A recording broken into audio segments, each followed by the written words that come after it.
This is the Plaza Theatre podcast.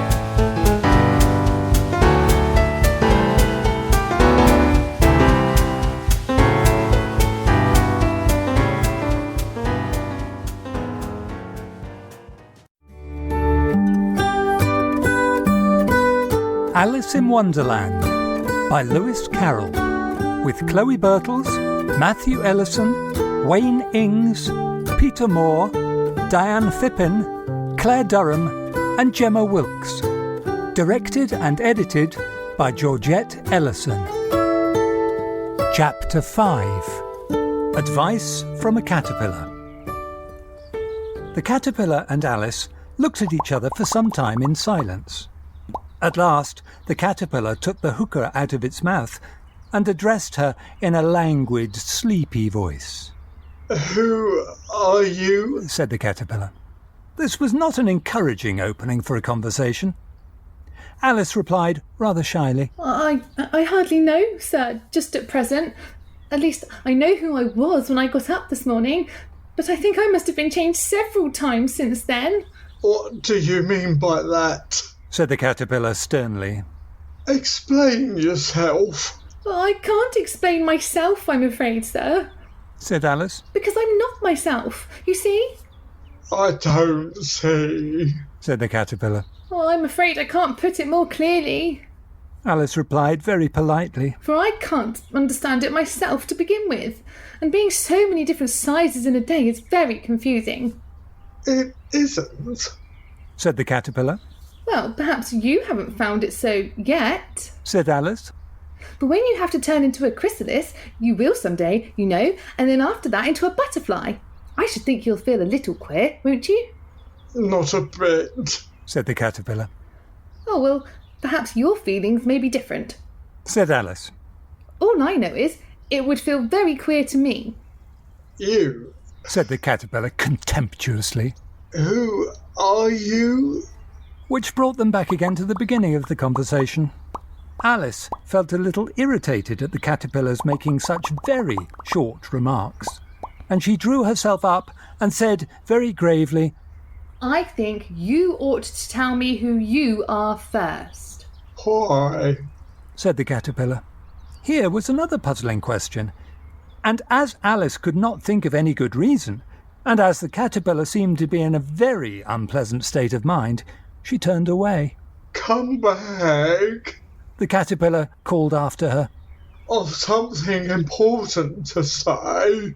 This sounded promising, certainly. Alice turned and came back again. "Keep your temper," said the caterpillar. Is that all? Said Alice, swallowing down her anger as well she could. "No," said the caterpillar. Alice thought she might as well wait, as she had nothing else to do, and perhaps after all it might tell her something worth hearing. For some minutes it puffed away without speaking, but at last it unfolded its arms, took the hookah out of its mouth again, and said, "So you think you're changed, do you?" Well, I'm afraid I am, sir. said Alice. I can't remember things as I used, and I don't keep the same size for 10 minutes together. "Can't remember what things?" said the caterpillar. Well, I've tried to say, how doth the little busy bee, but it all came different. Alice replied in a very melancholy voice. "Repeat, you are old, Father William," said the caterpillar. Alice folded her hands and began. You are old, Father William, the young man said, and your hair has become very white, and yet you incessantly stand on your head. Do you think at your age it is right?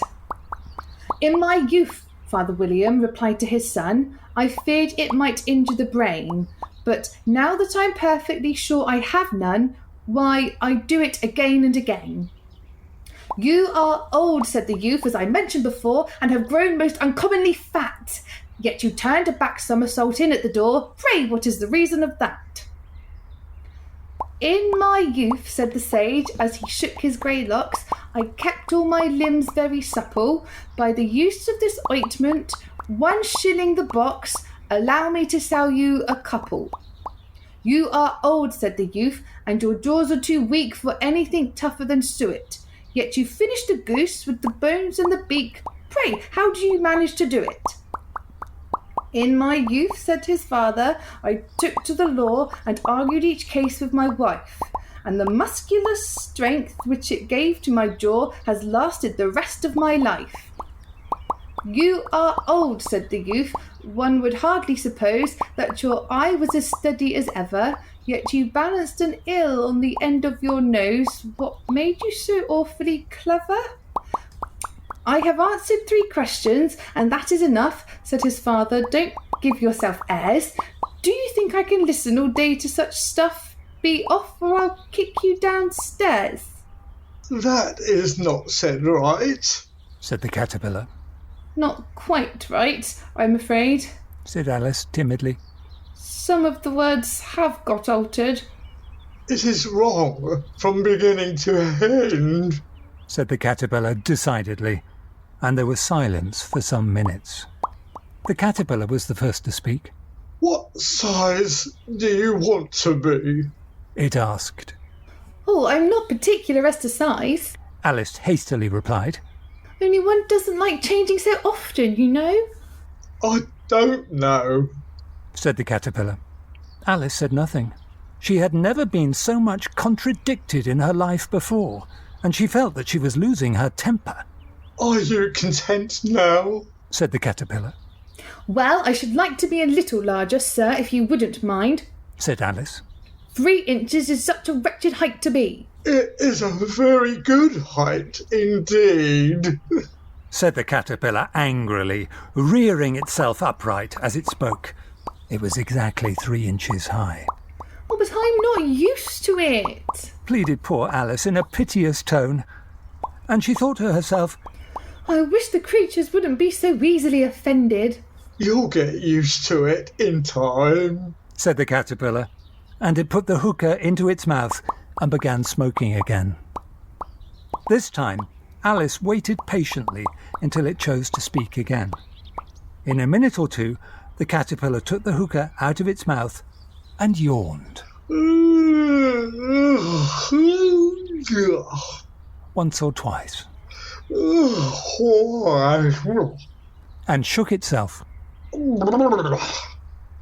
Then it got down off the mushroom and crawled away in the grass, merely remarking as it went, One side will make you grow taller, and the other side will make you grow shorter. "One side of what? The other side of what?" thought Alice to herself. Of the mushroom, said the caterpillar, just as if she had asked it aloud. And in another moment, it was out of sight. Alice remained looking thoughtfully at the mushroom for a minute, trying to make out which were the 2 sides of it, and as it was perfectly round, she found this a very difficult question. However, at last she stretched her arms round it as far as they would go, and broke off a bit of the edge with each hand. "And now which is which?" she said to herself, and nibbled a little of the right-hand bit to try the effect. The next moment, she felt a violent blow underneath her chin. It had struck her foot. She was a good deal frightened by this very sudden change, but she felt that there was no time to be lost as she was shrinking rapidly, so she set to work at once to eat some of the other bit. Her chin was pressed so closely against her foot that there was hardly room to open her mouth, but she did it at last and managed to swallow a morsel of the left-hand bit. "Come, my head's free at last," said Alice in a tone of delight, which changed into alarm in another moment when she found that her shoulders were nowhere to be found. All she could see when she looked down was an immense length of neck, which seemed to rise like a stalk out of a sea of green leaves that lay far below her. "What can all that green stuff be?" said Alice.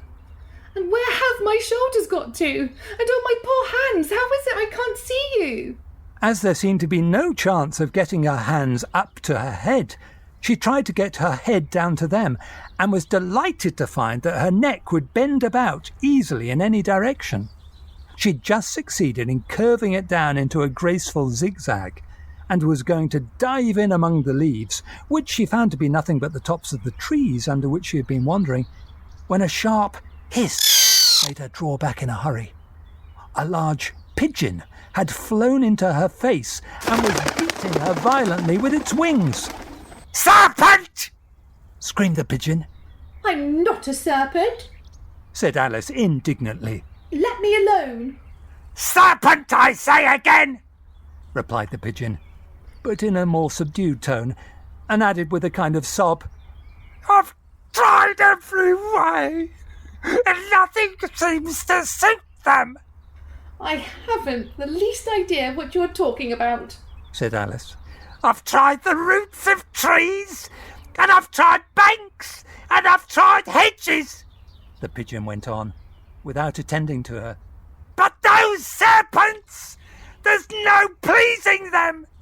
Alice was more and more puzzled, but she thought there was no use in saying anything more till the pigeon had finished.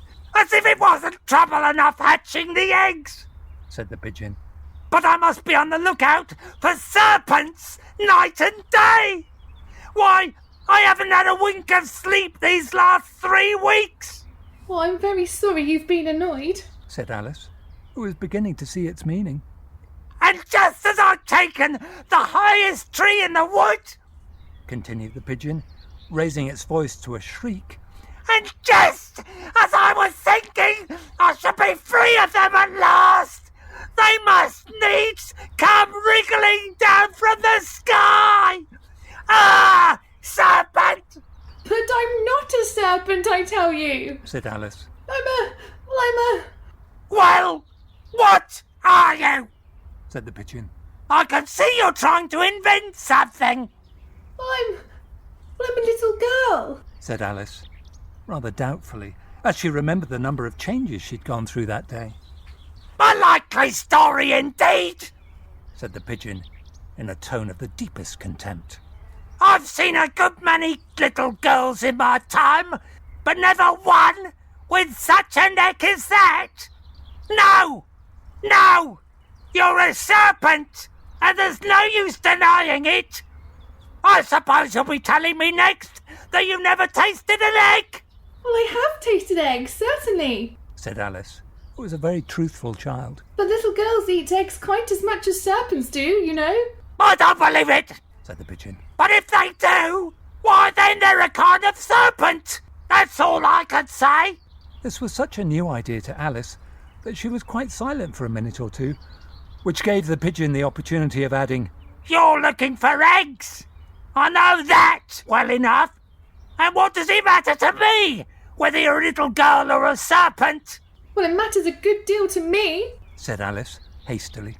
but I'm not looking for eggs, as it happens, and if I was, I shouldn't want yours. I don't like them raw.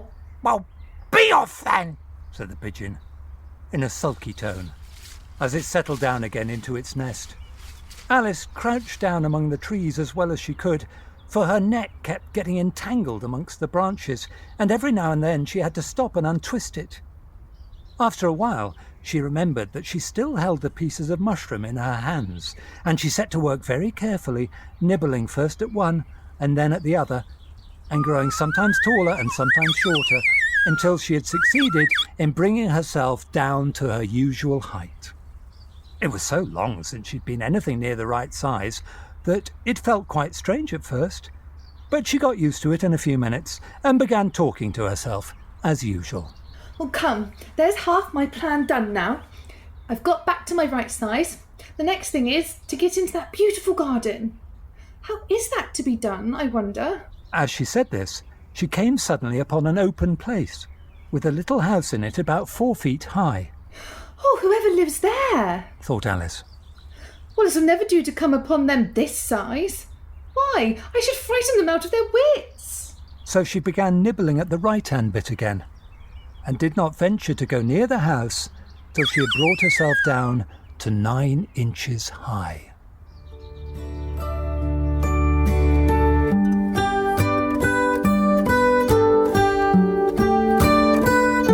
Alice was played by Chloe Birtles, the caterpillar was Wayne Ings, and the pigeon and narrator were Matthew Ellison.